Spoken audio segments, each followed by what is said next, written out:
আমার সেনাবাহিনী দলে বলবো যে ফুলে ফুল ছিঁড়েছে, এটা কি এমন হয়েছে? আমি সেনাবাহিনীকে কমু কি জানো? কি বলবা? আমি বলে দেন আমি ও শিখছে, আমি ওরা নিষেধ করছি, ও কোনো কথা শুনে না। এখন যদি আপনারা যদি ওরে শাস্তি দিয়া মানে আমার যদি আরও উপকার করতে পারেন, ওরে ঠিক করতে পারেন, তাহলে আপনাদের চিরকৃতজ্ঞ। আমি সাইডে খাড়ায় খাড়ায় তারপর ভিডিও করবো তোমার কি কি আমি শাস্তি বলি দেয়। আমি বলি শোনো, আমি এগুলো আমি বলি শাস্তি দেয়। আমি বলি ওনারা বলবে যে একটা ফুল ফুল ছিঁড়েছে, এটা কোনো অপরাধী না। হ্যাঁ, ফুল না বিষ এটা তো আমি জানা জানি। আমি এগুলো কমু দেন এটা কি ফুল নাকি ফুলে কাটা, এটা আমি জানি ভাই।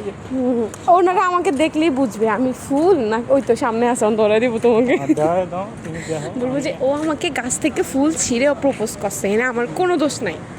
ওরা জানে এগো করে তোমার মতন কাটা আছে, ঠিক আছে, এরপর বুঝবো যে আমি কত তো তুমি জায়গায় আমাকে আছি।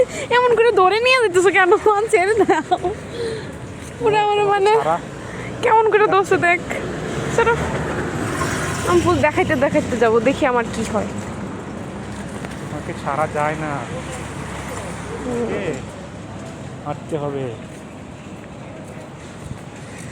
ফুল ফুল ছিঁড়লে এটা দোষের কিছু না, বুঝছো?